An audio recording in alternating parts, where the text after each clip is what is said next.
Johnson heads to the bucket. Layup, Johnson, good!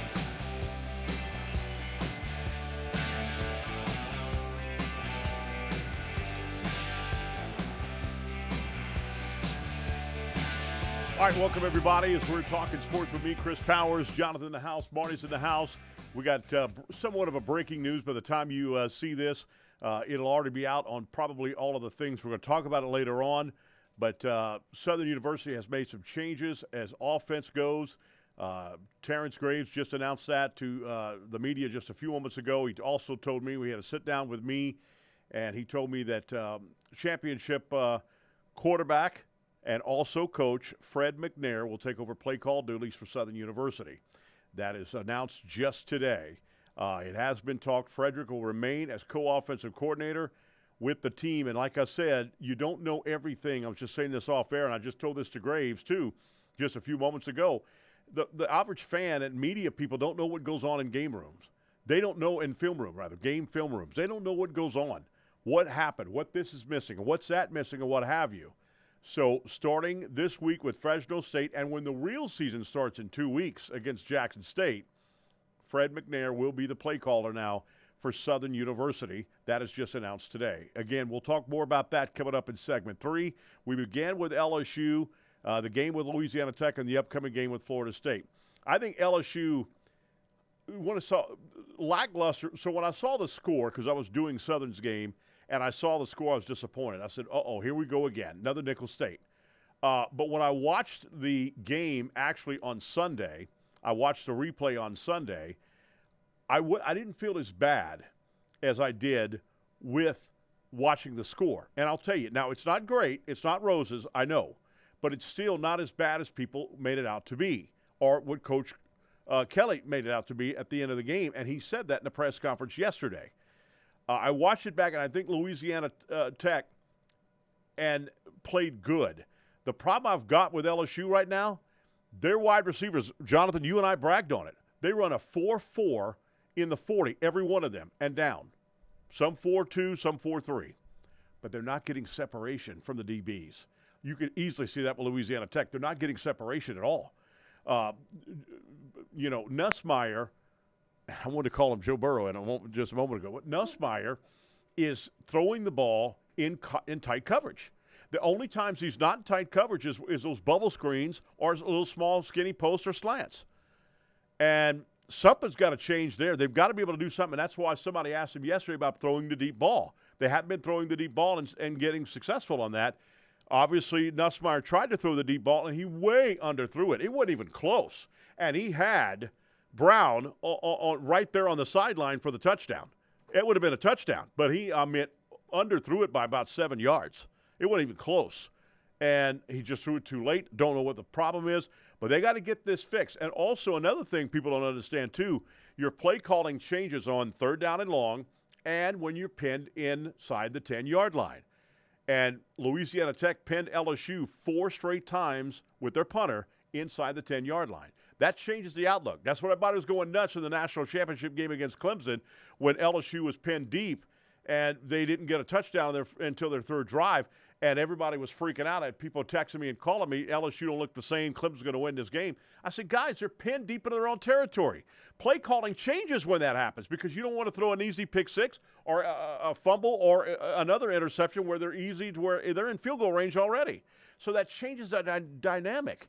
But fans don't understand that sometimes, and neither does media. But that's the way it goes. All right, so Brian Kelly met the media yesterday. A couple of things I caught on this, and I put in this little small clip right here. Let's check it out. And then we also hear from Billy Napier talking about LSU for the Florida Gators. So here's Brian Kelly at his press conference, Napier as well. Check it out.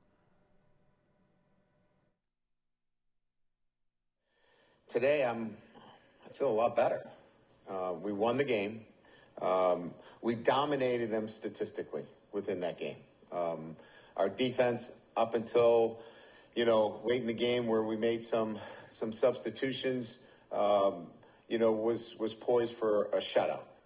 And anytime you can get that, you're really pleased. I think from an offensive standpoint, some individual performances. Barry Brown was outstanding. It was good to see Harlan Berry get involved and do some really good things. Xavion, multi-dimensional, running the football. 9 of 16, I think, on third down efficiency. So, a lot of really good things. So what's the overall perspective after the game is that we didn't underperform.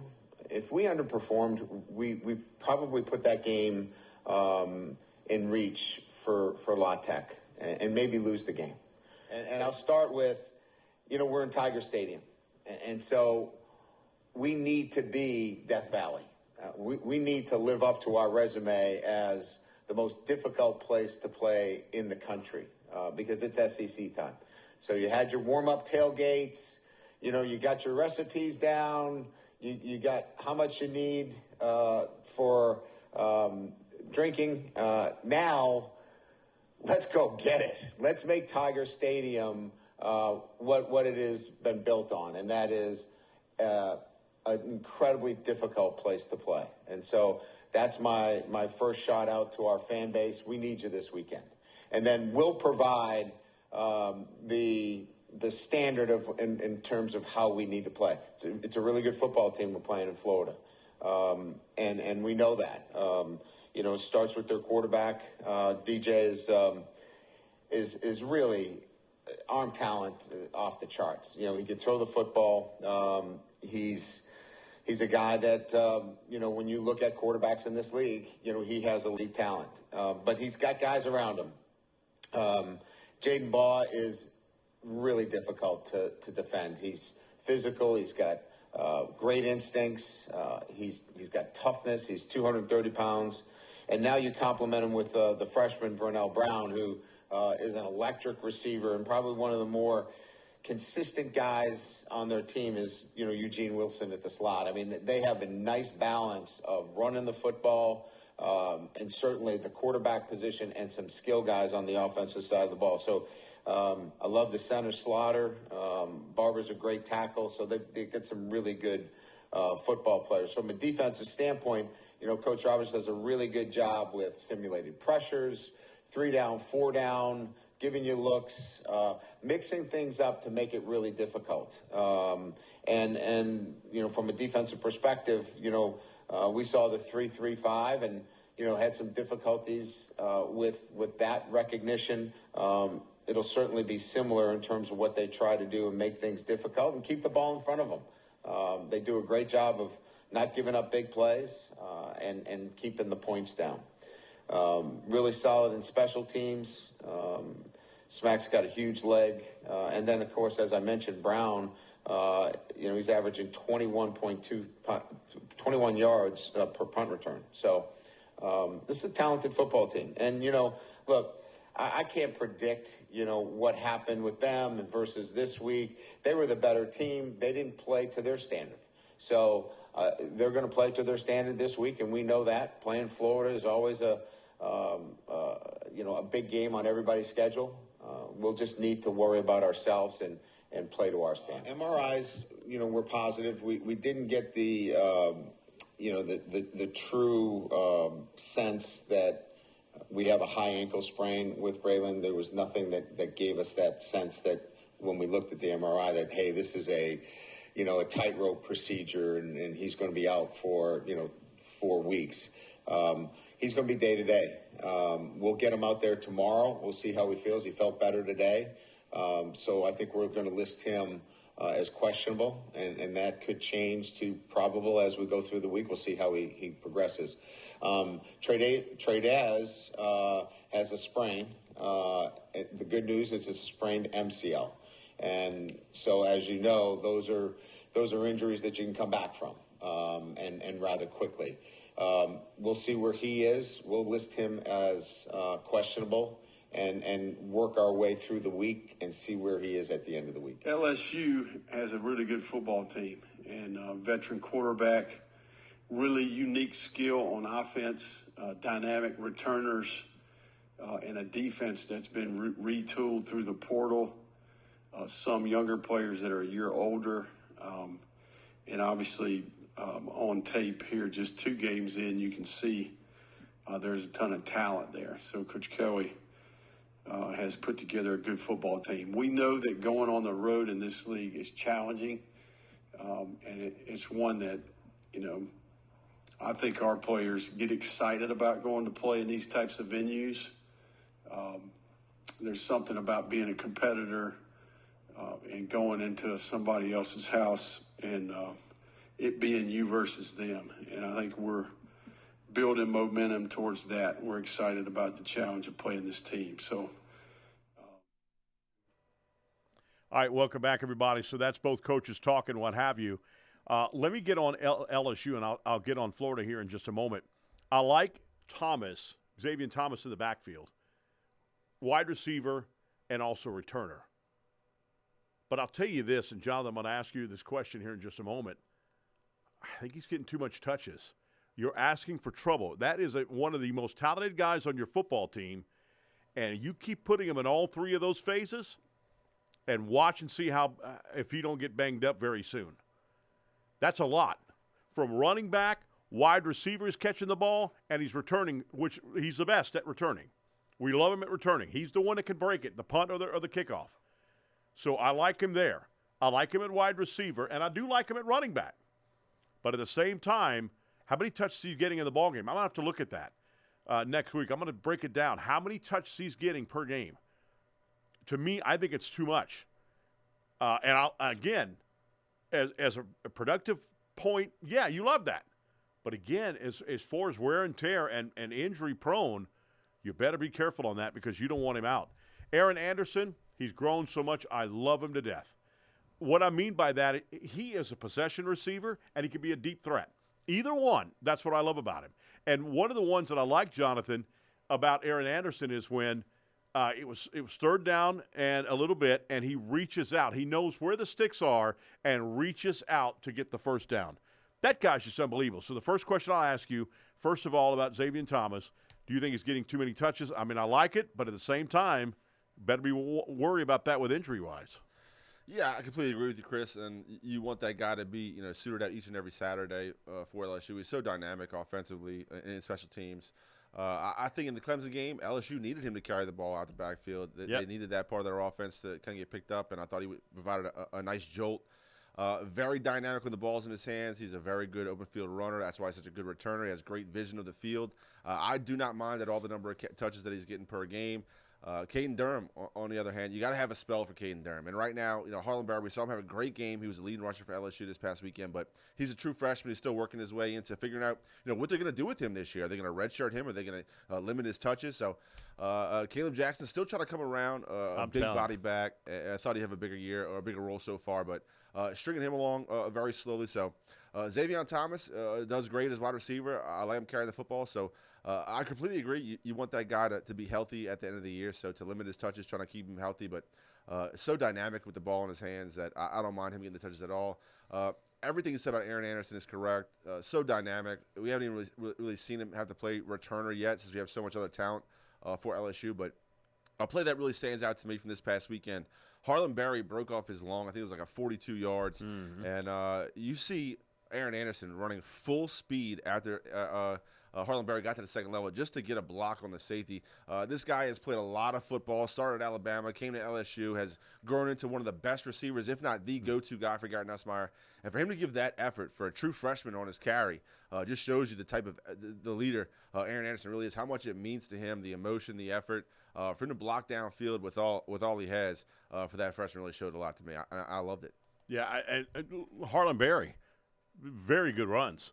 So you could be seeing him more and more. And Caleb Jackson, I don't know what the hell happened to him. There's got to be something mental for him because that guy looked very good his freshman year, and he's just disappeared. And they need him. I mean, he was a back that you couldn't hardly bring down. He looked like Steven Jackson, for God's sakes. But, I mean, something's just happened to him. I don't know what the heck's going on with him, but hopefully he will get better. All right, so LSU's offense, again, as I mentioned earlier, wide receivers are not getting separation. Every time this week against Tech, it's not going to be the faster defense that the Gators have. So this week against Tech, wide receivers just not getting open. And when they do, Nussmeier's not hitting them. Like I told you, when Brown was streaking down the sideline, touchdown. But he threw it, it was like 7 yards shy. I don't know what the hell was going on there. LSU's total offense right now is 82nd in FBS, 82nd in the nation. Rushing at 106th, passing at 56th. scoring at 107th. Again, so when we watched LSU against Clemson, it was like, okay, that's Clemson. Good defense. A lot of returning starters. But now against Louisiana Tech, they've got to get it going. They've got to get it going next week, and it's Florida the Gators. And we're going to look at Florida here in a moment. But, you got to get it going somehow, some way. We cannot still be continuing to be like that. And I love the misdirections. I love the end arounds. I love the sweeps and all that stuff, the jet sweeps. All of that is great. And you're still getting rushing yards, but you're still struggling right down in the A gap or in the B gap. We need a Jackson to do that. We need a bruising back that'll take it right up the middle or take it down to the B gap. So we'll see. I don't know what's going to happen with that. They're still trying to be creative when it comes to that. And with that, because they're seeing with some of the offensive line, yeah, they played good against Clemson. They played good against Louisiana Tech, but they're still not where we need them to be. They're better than we thought, but they're not where we need them to be. I think the more they play, the more they can grow that way. But Chester III is going to play this week. I really think he will. I think he's going to play at that center spot. But anyway, like I said, the offensive line problems are disguised by jet sweeps and end arounds, and that's great. We take it against the Florida Gators, and they're going to have to play very well. But first of all, let's take a look at the defense. Correct. I want to change that to the LSU defense. They're playing lights out. They're 12th in total defense. They're playing very good. They're 7th against the rush. That's great. But now Kelly talked about how the back end is tackling and doing a good job of covering. They're still 45th against the pass, 45th in the nation. They're better, and they do tackle. They got some big DBs, man.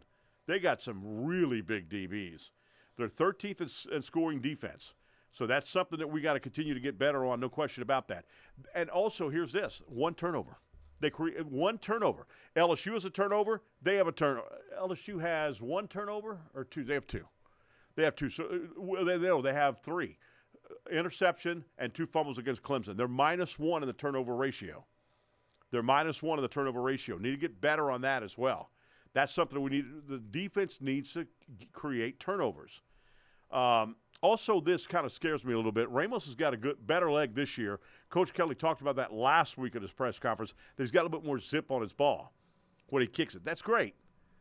But he also has missed 2 field goals that he should have gotten. He's 4 for 6. I don't want to do better with that.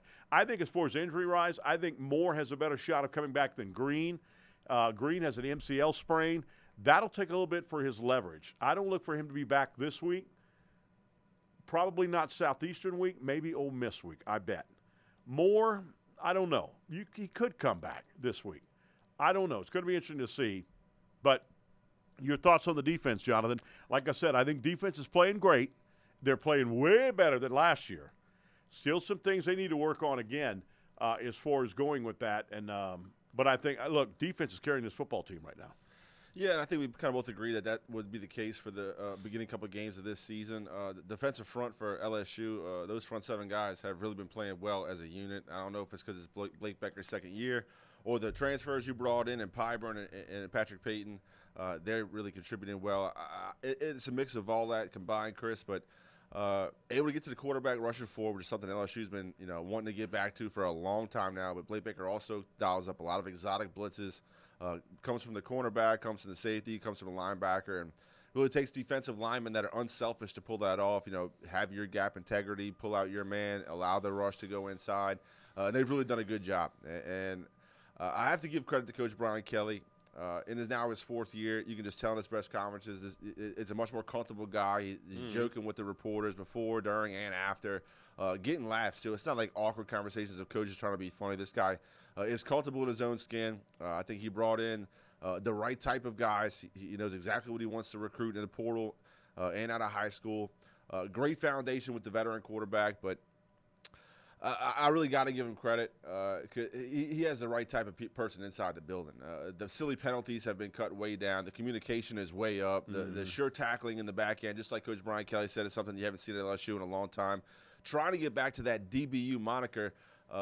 Pickett, the true freshman, 6'5", the tallest cornerback in LSU history, has done an outstanding job so far in his career as a Tiger.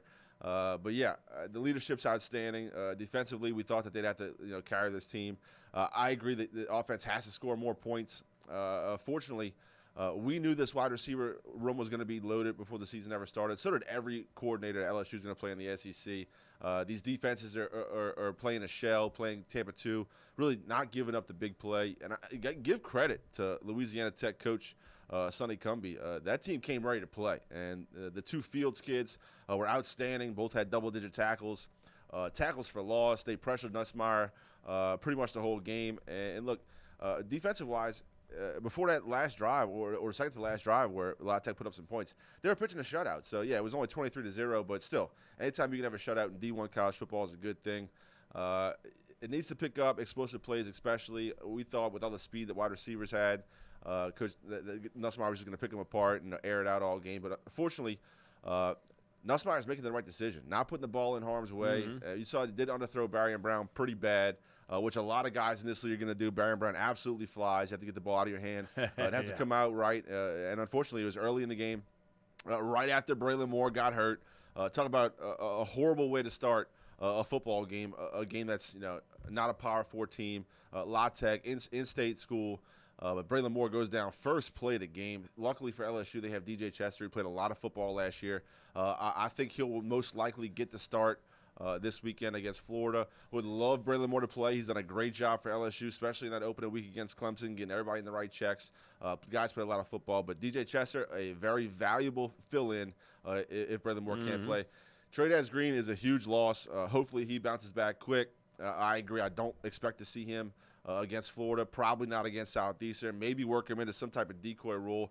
But again, lucky for LSU, Bauer Sharp, an outstanding young football player that's going to fill in and have his chance to really shine against Florida.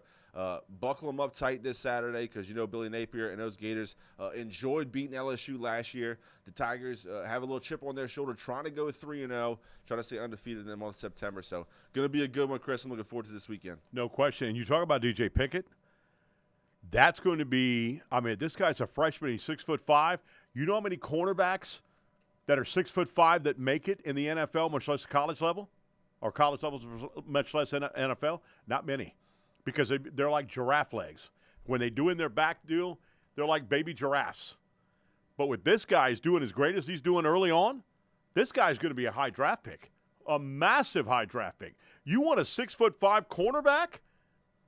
My good, and it could play good. You shut down receivers easy. That is an unbelievable thing that LSU has. There's no question about that. Now let's take a look at the Florida Gators. You and I agree. Billy Napier, okay, look, I understand it. He's 20-20 in his 4 years there. I understand. Florida Gator fans are going crazy. And all the coaches they've had recently that didn't do well, they fired him. He's way below that. He is slowly building that culture. Kelly said that this week, and I know he's trying to be nice about it, but it's true. It takes time. Look how long it took Kirby Smart to build Georgia. Look how long it took Ryan Day to build Ohio State and win a national title. I go on, Bobby Bowden, Osborne, and all those guys. Fans don't have patience anymore, and Florida has been down so long, they're tired of it. They want to win championships like he did back in the day with Spurrier and what have you. They want to win those games again. All right, so 67th in total offense is Florida. They are tied for 67th in rushing. They're 61st in passing, 46th in scoring, 25th in total defense.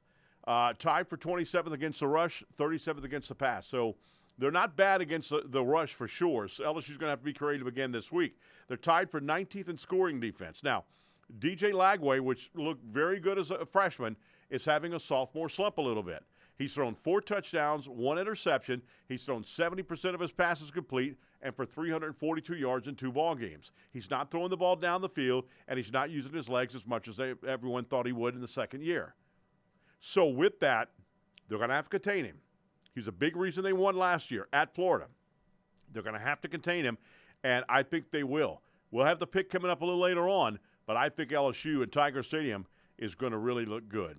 All right, when we come back, the New Orleans Saints played Game 1 of the 2025 season. We'll talk about that. We're still going to talk about Southern, and we'll have Pick'em coming up later on in the show as we're talking sports with me, Chris Powers, Jonathan in the house, Marty's in the house.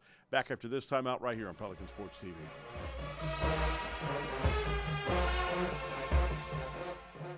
We're a nation of hardworking Americans, and businesses will always be the lifeline of this great country. As a business owner, you understand the importance of your reputation. In times of uncertainty, you need a real lawyer who's serious about protecting you and your business. You need a problem solver. You need the law firm of Clayton and Fouger. Tony Clayton is a proven trial lawyer. He'll defend you and your business to the fullest extent of the law.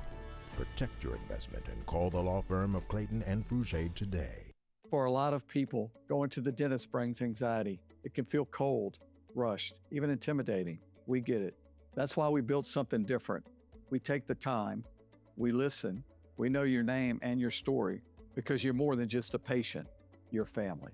You don't have to dread the dentist. You just need the right one. Call or visit FougerFamilyDentistry.com to schedule.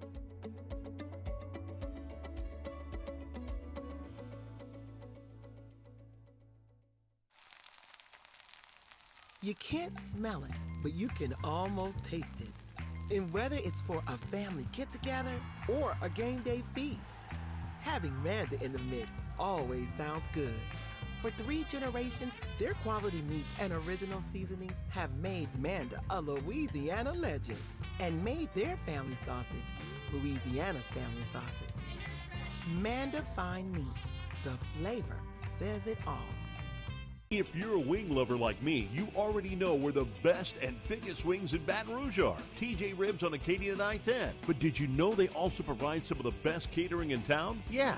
Their catering packages are custom built for parties and tailgates and overflowing with the tastiest barbecue you can find. Whether you go with the MVP package, the Heisman, or the Natty, you can't go wrong with TJ Ribs because it's not just jumbo wings.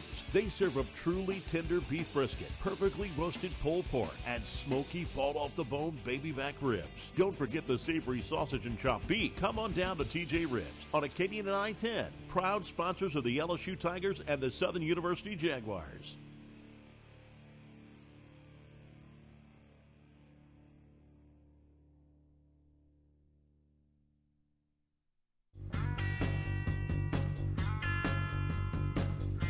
All right, so the New Orleans Saints open up the 2025 season at home in the Dome. Yeah, they had an official sellout, but at the same time, I did see some empty seats there, and especially towards the end of the ball game.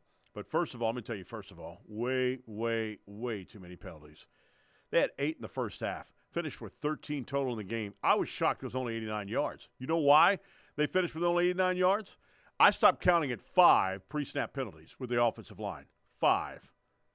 I don't know if they had more than that. I got tired of that. I put it on mute. I didn't want to hear that. Discipline on this football team. Eric Allen in the Atlanta Falcon game showed that he had no discipline. No, the players didn't fear him. And when the players don't fear you, you're going to have that problem. You're not going to fix it. Miami's head coach Mike McDaniel may be an offensive guru. Now he's done. You see it last for 1 or 2 years, it's over. They're getting beat now. Mike McDaniel may know how to, be a genius when it comes to play calling and offensive schemes and what have you. But when it comes to being a head coach, who's going to fear that guy? Who's going to fear him? Marty can take him on, for God's sakes. Kellen Moore, I hate to say that. Kellen Moore looks like a next-door neighbor who got ticked off because you took his ball away and he's crying at home. Maybe an offensive guru. But is he tough enough to have the players respect him? I don't know. I don't think so. I don't think Eric Allen is. You know who also wasn't a good disciplinary? Haslett, Jim Haslett. Several defensive players, when he left the Saints, several defensive players in Washington talked about that. They want a guy that's going to be fired up, and this guy played great. He played so fierce when he was a linebacker, but when Jim Haslett was a coach in New Orleans and a defensive coordinator, that's why he's not in the league anymore. Because he's not authoritative. He's not basically where, oh, my God, I can't go see Coach Haslett. He's going to kill me. I can't go back to Eric Allen. He's going to kill me. Kellen Moore. When Sean Payton meant something, he meant something. I remember that time Drew Brees said he's going to take initiative on his own. And he's going to be just hard shells. Just the helmets That's it. But then all of a sudden, players are going out. Sean Payton goes crazy. They start running back in and start putting their full pads on, full shells. Because that's what that's what Sean Payton did. He brought fear into the players. I don't think Kellen Moore's ever going to do that. And if that's the case, you're buying time until he's gone, just like Eric Allen. You're buying time. Dennis. Saints defense looked good, but not great, but still looked better. Gave up 276 total yards, under 300, which is great. Had 146 on the ground, though, at 130 passing for Murray. Kool-Aid struggled at times and looked good at times, but he's second year. He's going to do that. Really getting his first year as full-time starter. Cam Jordan looked good, then showed his age. Didn't look good again. Had the first big stack of the ball game and of the season for the Saints. Then you could see where you saw Murray kind of running around a little bit, made him look like a goofball. Spaghetti legs. But that's going to happen to anybody. But, again, Cam showed his age a little bit. Now, he played in there because Chase couldn't play. Chase had a calf injury during the week of practice. This guy, Chase, could be another guy who just gets hurt too many times. And calf injuries, believe it or not, calf injuries and toe injuries are hard to come back from. It's like it never fixes. It never stops. Offensively, wide receivers not getting open. Again, just like LSU's, wide receivers not getting open. Rattler throwing the ball into tight coverages almost every time. Offensive line, too many false starts. Not opening up lanes for the running back. Kamara scores the first touchdown for the Saints, and the only touchdown for the Saints, and we barely saw him after that in the first half. Notice after he scored that touchdown, he was gone. We didn't want to see him again. Come back up. And Spencer Rattler, how about 46 pass attempts? 46 to open the season. 27 completed, 214 yards, and like every quarterback that's young and new, whatever level it is, you struggle in the red zone. I don't care who the hell you are, you struggle in the red zone. Because now you're looking at a 10-yard space if you're at the 10-yard line or 5-yard line, and you've got 22 players in that little small stretch, and it's hard. That's why you need a big player like a Trey Green that could be there, or, Jimmy Graham. So let me ask you, Jonathan, if you know the answer to this question. Put your general manager's hat on. Put your coaching hat on, too. Maybe you could answer this question for me. Why the hell do we bring back Juwan Johnson? He led the team in catches, and he does that all of his career. Can catch during the game, but when it comes down to crunch time, he drops the damn ball every time. And he did that again for the potential tying touchdown. Yeah. What the hell? Yeah, I think Juwan Johnson is quickly approaching the Brandon. What was Cook's first name? Number 89. They fumbled the ball against Tampa Bay. Oh, boy, that killed me. Was it Cooks? Yeah, no, I'm gonna have to go back and look at it. Anyway, yeah, I remember it. I threw something at the TV at that time. Yeah, so Juwan Johnson is a freak athlete. Former wide receiver, put on a bunch of weight, very strong, great hands. Except for when it counts. But, yeah, it's way too many drives, way too inconsistent. That's been his fault the entire time he's been with New Orleans. But they're sticking with him. That's their guy. To get back to your previous point, Chris, about Kellen Moore, I'm on the other side of the fence than you about this. For Kellen Moore to have his team one drop in the end zone away from tying the first game of the year with this roster, Cam Jordan was your best defensive player on Sunday. Old man Cam Jordan, that's not a hair dye in his hair. That man's gray. He's an older guy at this point. He's my age. I mean, I couldn't play professional football anymore. But he did a great job this past Sunday. I think they credited him with 1.5 sacks, which it took him until like week 8 of last year to have 1.5 sacks. So tip your hat to Cam Jordan. Played an outstanding game. Spencer Rattler. 0 interceptions on 46 pass attempts. He was controlling the football. Obviously, the Saints' offense has a lot to be desired. The offensive line, the running back room. Alvin Kamara is not the back that he once was. That's okay. He's still a great asset for the Saints. Had a nice touchdown run. Kendre Miller also had flashes that he could be potentially a very good running back in this league. The defense, unfortunately, Julian Blackman, goes down. the replacement for the Honey Badger, and then the secondary is just really weak. They were hoping Kool-Aid would take a huge jump in year 2. That's unfair pressure for a guy that they barely played in his rookie season. He was a spell guy, a rotational player. He wasn't going to be a lockdown cover 1. And Isaac Yadam, I think is his name. I think it's his first name's Isaac. Yadam, 27. They're throwing right at him. I'll tell you that. He's not covering much, and if he is covering, he's getting beat. So defensively, have to get after the quarterback. Chase Young being down is a problem for the Saints. Brian Bresee had a nice block on a field goal.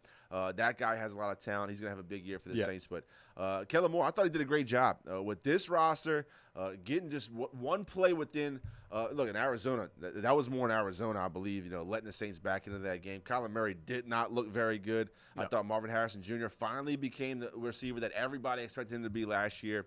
He hurt the Saints for sure, but Saints had a chance to win. That's all you can ask for with this roster, just to be able to compete in the fourth quarter. I agree. A lot of Saints fans left early. I was really pleased to see how many were there for the start of the game. The Who Dat chant was really loud on the radio, through TV. So Who Dat Nation is going to come out strong. If they can somehow win a couple games here the next few weeks, it won't be a complete collapse. You won't lose the locker room just yet, because I think these guys really do believe in Kellen Moore, starting with the leaders like Mario Davis, Cam Jordan. They're going out there and putting their bodies on the line each and every week. So it remains to be seen if this team's going to compete. The roster's not very good, though, so that's all you can ask them to do is be able to compete in the fourth quarter. Yeah, I mean, and I agree with you as far as – but again, discipline. They had way too many penalties in this game, and when I played, you ran suicides. You ran with tackle dummies up a hill if you had so many penalties in the ball game. Everybody did. And you got to be able to fear that coach. My coach freshman year at Pineville High School was Don Childs. Everybody knows who Don Childs is. Was unbelievable in Monroe. Great coach. And then he left after my freshman year and went to Northwestern State to be a position coach. But I'm telling you, I mean, you've got to be able to put the fear in those players that if you get a penalty, you're going to be in trouble. Like, nobody wanted to go back to the sideline with Bill Parcells. Nobody. Benjamin Watson was the guy that dropped the ball. Remember that? And he was SEC guy and what have you. I think he's on the SEC network now. Ben Watson was before. I think it was close. I'll look it up. Yeah, I remember Watson dropped a lot of passes too, and it would tick me off to watch that. I'm trying to think. I remember that, and I remember that it was a slant, a skinny post right there, and he dropped the ball. Perfect shot to him against that Tampa Bay Buccaneers, 2020, right? With Tom Brady. That's right. And they lost that ball game. Saints won the division, but lost in that one. And of course, they went on to win that year, the Super Bowl. But anyway, and that was Breeze's last year. But anyway, Miller looks good when he's running the ball. He had 5 carries in the ball game. We got to get him more. He had 24 yards, 4.8 a carry. Why did Miller only have 5 touches in the ball game? Also, I like for Saints is the no-huddle offense. They worked every time. And I'm not talking about the 2 minutes of drill at the end of the game. I'm talking about the no-huddle offense. They did that. I wish we had more of that. I want to see more of that. No question about that. I think this defense will continue to hold as time goes on, especially, we'll see how things go on. And San Francisco this week, they got a lot of injuries, big injuries. Brock Purdy is questionable for this ball game. He's banged up big time. Not just one injury, several injuries. George Kittle is out, the tight end. He's out. Juan Jennings, questionable for this ball game as well, wide receiver. So do they have a chance of beating San Francisco, who had to come from behind to beat Seattle this past week? We'll find out on the You Pick 'em score coming up. All right, Southern University's got problems. They're 1-2 on the season. We'll talk about some of that when we come back as we're talking sports with me. Oh, you got something? Jared Cook, that's right. I remember him now. But Benjamin Watson dropped some balls, too. I was disappointed. I thought he'd be a better player. And remember, he retired. He had one of the best chase downs in NFL history. Caught Champ Bailey at the 99 yards. Yeah. Maximum effort when he played for the Pats. But Benjamin dropped some passes, too. Disappointed me. I thought he'd be better when we got him. Jared Cook. From, what was it, New England? Benjamin Watson came? Yep. Yeah. And he had like 7 kids. Was he Georgia Bulldog? Yeah, Georgia Bulldogs. Yeah. And so, and now he's on the SEC network. Yep. Yeah. All right, so when we come back right here, we've talked about the Southern University problems they've got and some new changes. We'll talk about that when we come back. We're talking sports with me, Chris Powers, Jonathan in the house right here on Pelican Sports TV.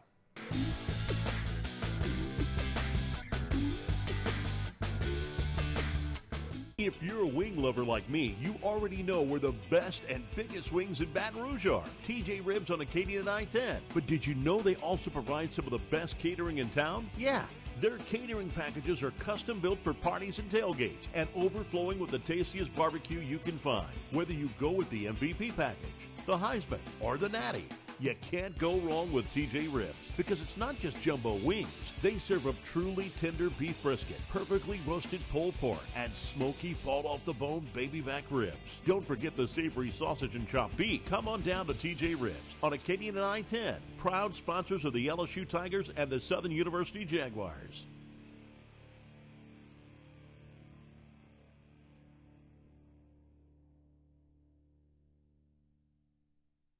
We're a nation of hardworking Americans, and businesses will always be the lifeline of this great country.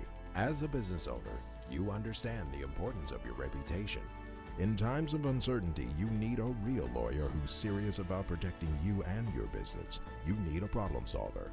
You need the law firm of Clayton and Fouget. Tony Clayton is a proven trial lawyer. He'll defend you and your business to the fullest extent of the law. Protect your investment and call the law firm of Clayton and Fouget today. You can't smell it, but you can almost taste it. And whether it's for a family get-together or a game day feast, having Manda in the mix always sounds good. For 3 generations, their quality meats and original seasonings have made Manda a Louisiana legend and made their family sausage Louisiana's family sausage. Manda Fine Meats, the flavor says it all. Growing up in this office, I saw what made it different. My dad knew every name, every story. He made people feel comfortable even when they were nervous. And I learned something important. When you treat people like family, they remember it. That's how we've grown, through referrals, relationships, and real trust. That's the kind of care I believe in, and it's exactly what you'll find here at Fouget Family Dentistry. Fouget Family Dentistry, rooted in family, focused on you. Call or visit FougetFamilyDentistry.com to schedule.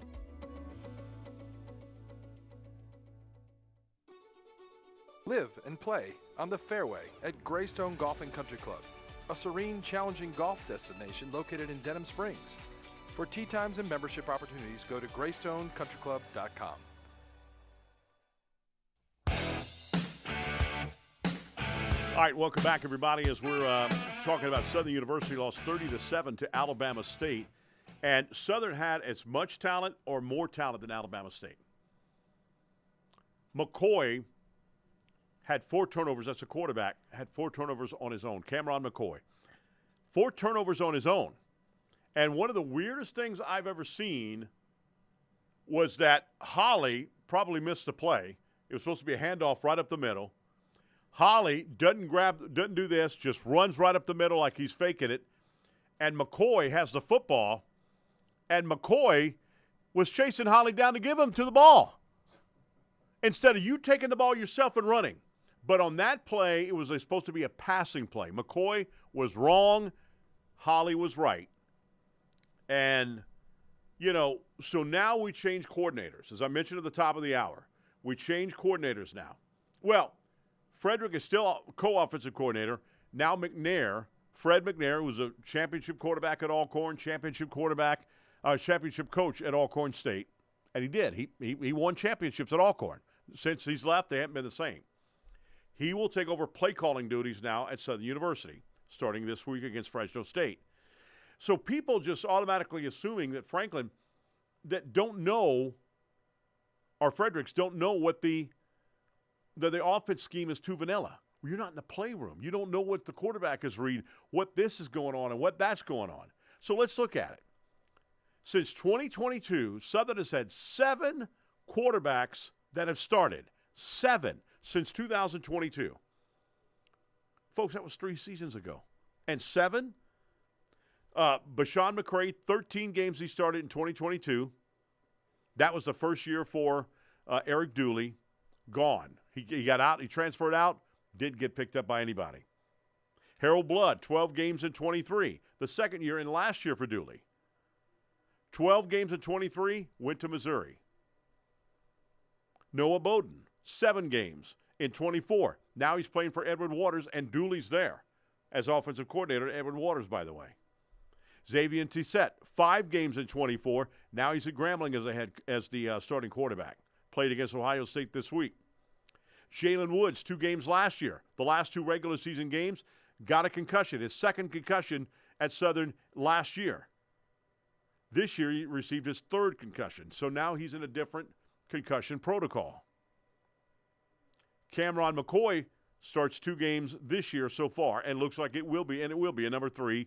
Jalen Woods will not play, might not even travel. He will not play this week at Fresno State. So 4 quarterbacks in 2022 that played that year. 4. 2 played in 23. 3 played last year, and already 2 has played this year. They do not have consistency at that quarterback spot. They need to find a consistent quarterback that's going to play 2 at least years over. They haven't had that yet. They haven't had it yet. Southern needs to go after a quarterback and groom him to be that starting quarterback from year to year. They don't have the consistency of quarterback. So what do you think, how Southern is going to be able to play on offense about that? When you don't have a consistent quarterback, when a young quarterback that's not reading the right reads. The defense did what they had to do. I said they have to contain Andre Body, and they did. He had 7 carries for 16 yards, and he got sacked twice. Now, maybe the game plan didn't call for his legs, though, because he still passed for 198 yards and threw 2 touchdowns. And ASU did run for 171 yards without him. They're running backs, so they ran very well. At 198 yards in passing, as I mentioned. But the turnovers killed Southern.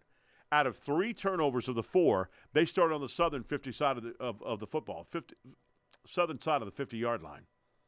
3 of them. The first interception he threw the ball right down the middle, and they were driving, and he just threw the ball up. It was an interception in the end zone. They got it at the ASU 20. This team has got talent. There's no question. They do on defense, and there's some offense. Holly, Franklin, good running backs. Their wide receivers, tight end is good, but for some reason, Minor Jr. is dropping too many balls. And open catches, too. One last week against Valley, open seam pass he just dropped. That would have been a touchdown. So they're struggling, no question about that. The real season starts in 2 weeks, or 3 weeks, really, when we go play at home against Jackson State on September 27th. After Jackson State, every game counts in the SWAC. Every game counts in the SWAC. This week is Fresno State, 9 o'clock kickoff. It'll be the 5th time that Southern is in the state of California playing. Ought to be interesting. They're 0-17, though, against FBS teams. The last one was against LSU in 2022. Fresno State's 2-1. They lost their first game against Kansas. They've won 2 games in a row now. Valley Children's Stadium is the name of that stadium. 40-something thousand seat stadium. It's not a very big stadium. And guess who their starting quarterback is? His dad is a Hall of Fame quarterback from the National Football League, Kurt Warner. Yeah, I didn't. Isn't that crazy? Yeah. So that's who we're facing. It's the 3rd time.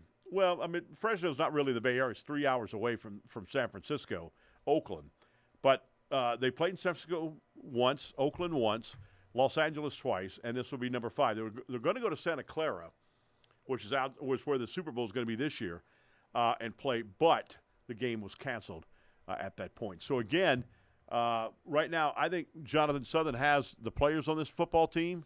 They're just not putting it together. They did put it together better on defense this week, but offensively they're not putting it together, and a lot of it has to do with that young quarterback.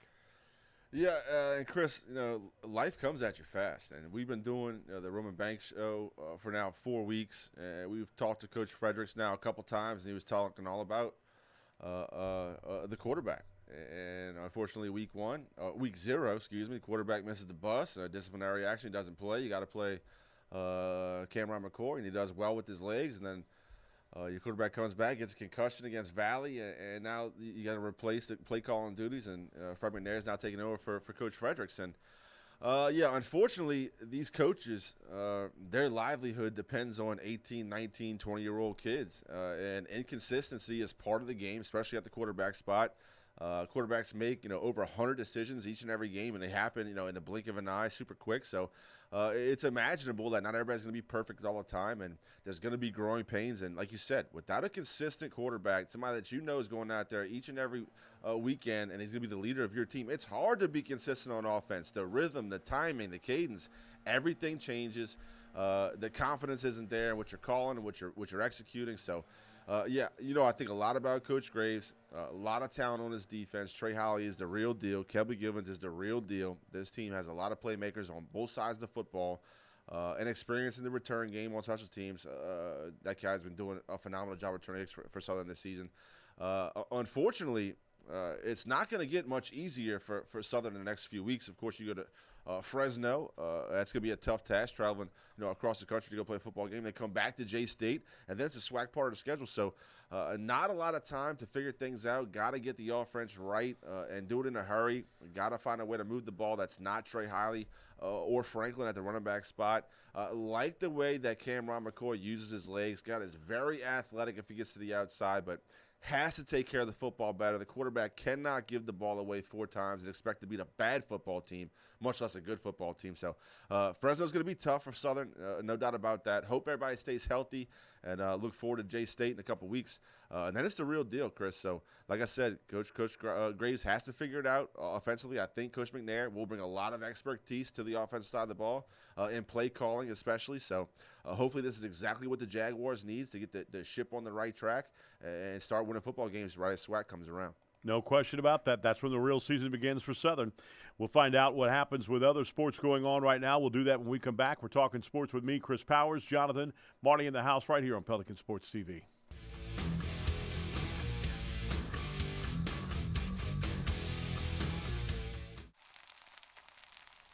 You can't smell it, but you can almost taste it. And whether it's for a family get-together or a game day feast, having Manda in the mix always sounds good. For 3 generations, their quality meats and original seasonings have made Manda a Louisiana legend and made their family sausage Louisiana's family sausage. Manda Fine Meats, the flavor says it all. We're a nation of hardworking Americans, and businesses will always be the lifeline of this great country. As a business owner, you understand the importance of your reputation. In times of uncertainty, you need a real lawyer who's serious about protecting you and your business. You need a problem solver. You need the law firm of Clayton and Fouget. Tony Clayton is a proven trial lawyer. He'll defend you and your business to the fullest extent of the law. Protect your investment and call the law firm of Clayton and Fouget today. Live and play on the fairway at Greystone Golf and Country Club, a serene, challenging golf destination located in Denham Springs. For tee times and membership opportunities, go to GreystoneCountryClub.com. If you're a wing lover like me, you already know where the best and biggest wings in Baton Rouge are. TJ Ribs on Acadian and I-10. But did you know they also provide some of the best catering in town? Yeah.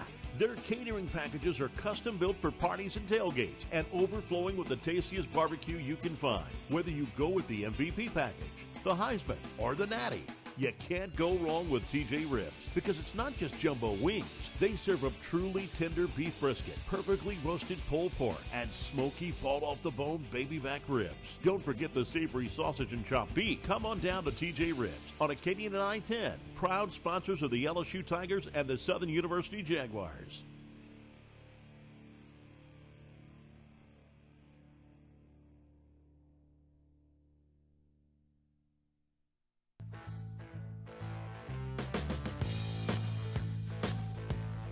All right, welcome back, everybody, as we're talking sports with me, Chris Powers, Jonathan in the house, Marty's in the house. Our first week of You Pick 'em. I was 2-3, you were 3-2.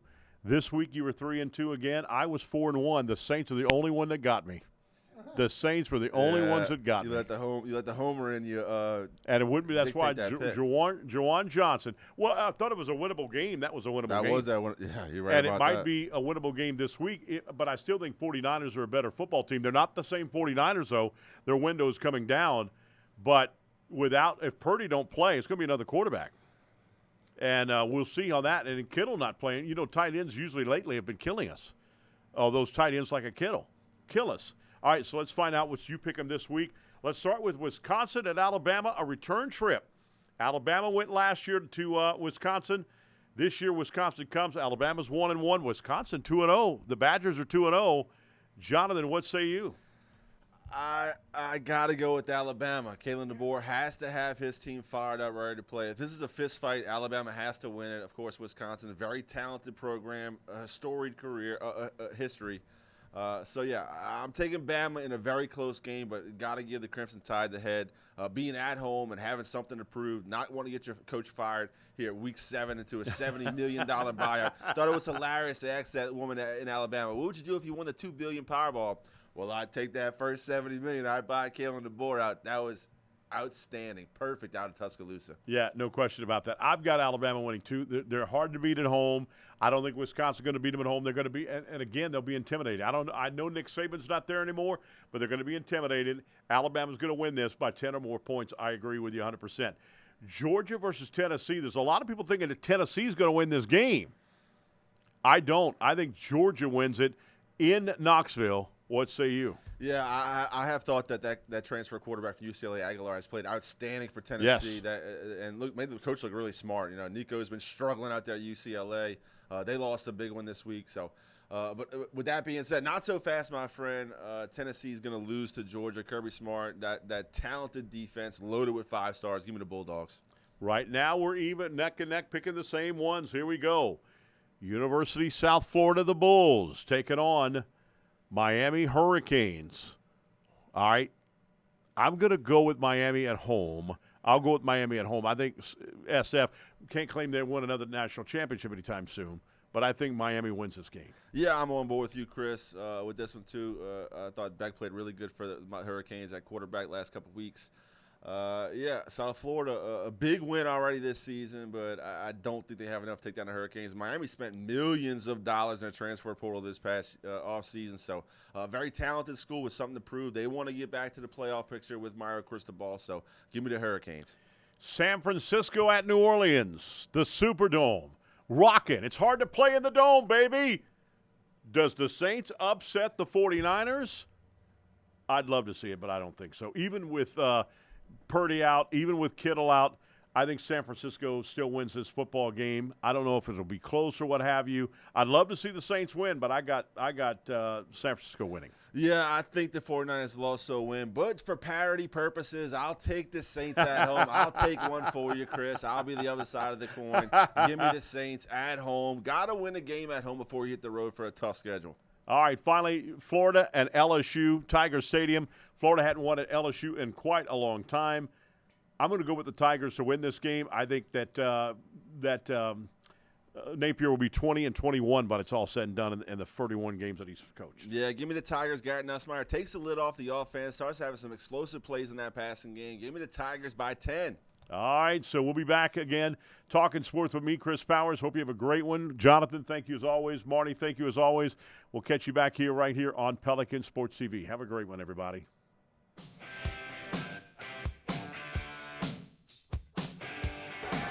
Rocks and fires. Tommy White with it.